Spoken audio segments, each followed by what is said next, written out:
Hello दोस्तों, welcome to my YouTube channel आज reasoning. ठीक है, सीटिंग अरेंजमेंट का बहुत शानदार क्वेश्चन है और इस तरह के क्वेश्चंस को कैसे सोल्व किया जाता है इसकी थोड़ी ट्रिक देख लेते हैं। ठीक है, तो देखो क्वेश्चन है 8 मित्र है जो आपके A B C D E F G H ये एक गोलाकार मेज के चारों ओर आमने सामने बैठे हैं। ठीक है, तो मान लो ये एक आपको मैं क्या बता देता हूँ, ये कोई गोलाकार मेज है। ठीक है, ये मैंने इसके अंदर हमने ये 8 मित्र बैठा दिए 1 2 3 4 5 6 7 और 8। ठीक है, अब देखो ए एफ के सामने, मतलब ए और एफ आमने सामने है, कहीं पर भी बैठा दो ए एफ के सामने, ये लो।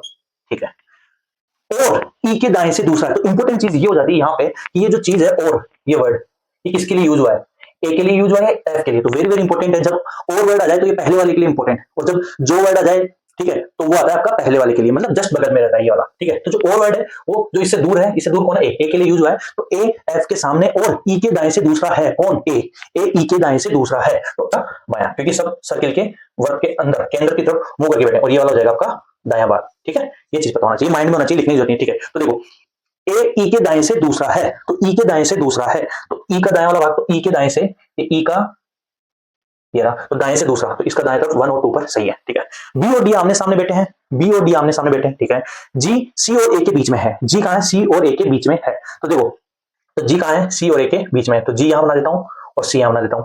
जी क्या हो गया, सी और ए के बीच में हो गया। ठीक है, एच ई के बाई ओर है, तो एच कहां है, ई की बाई ओर, ई की बाई तरफ कौन सा, ये वाला, ये हो गया आपका एच, ई की बाई ओर है। ओके, नेक्स्ट देखो यहां से बी और डी आमने सामने है, तो बी कहां है। ठीक है, अब बी और डी आमने सामने, तो बी का पता ही नहीं है और डी का भी पता नहीं है। ठीक है, तो देखो आमने सामने, तो बी आपका यहां पर भी हो सकता है और डी भी यहां हो सकता है, बी भी यहां हो सकता है और डी भी यहां पे हो सकता है। ठीक है, क्वेश्चन पूछ रहा है ई के सामने कौन बैठा है, तो ई के सामने कौन बैठा है, ई के सामने कौन है आपका सी, तो आंसर आ जाएगा आपका सी। बहुत अच्छा क्वेश्चन है, चैनल को लाइक और सब्सक्राइब जरूर करें। Thank you.